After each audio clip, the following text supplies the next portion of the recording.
اور رسول اللہ صلی اللہ علیہ وآلہ وسلم نے فرمایا ہے کہ جس نے میری سنت زندہ کی اس نے میرے ساتھ محبت کی، وہ قیامت کے دن میرے ساتھ جنت میں ہوگا۔ اور آثار میں آیا ہے کہ خلق میں جب بگاڑ نمودار ہو جائے اور طرح طرح کے مذاہب نمودار ہو جائیں تو اس دوران جو لوگ سنت رسول صلی اللہ علیہ وآلہ وسلم سے وابستگی اختیار کر لیتے ہیں ان کے واسطے 100 شہیدوں کا ثواب ہے۔ شریعت الاسلام۔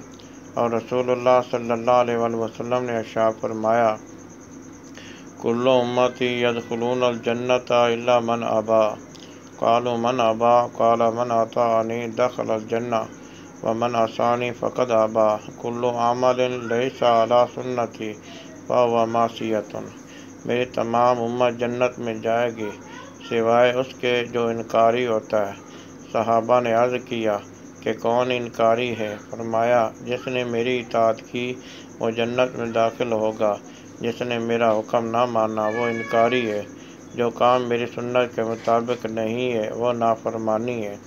ایک بزرگ نے فرمایا ہے کہ اگر تم دیکھو کہ کوئی شخص ہوا میں اڑتا ہے، سمندر پر چلتا ہے یا وہ آگ کھا لیتا ہے یا اس طرح کے عجائب کرتا ہوا دیکھا جائے لیکن وہ جان بوجھ کر فرائض الہی میں سے کسی فرض کا تارک ہے یا کوئی سنت ترک کرتا ہے تو تم جان لو کہ وہ اپنے دعویٰ میں کذاب ہے اور اس کا وہ فعل اس کی کرامت نہیں بلکہ وہ استدراج ہے۔ اللہ تعالی ہم کو استدراج سے محفوظ رکھے۔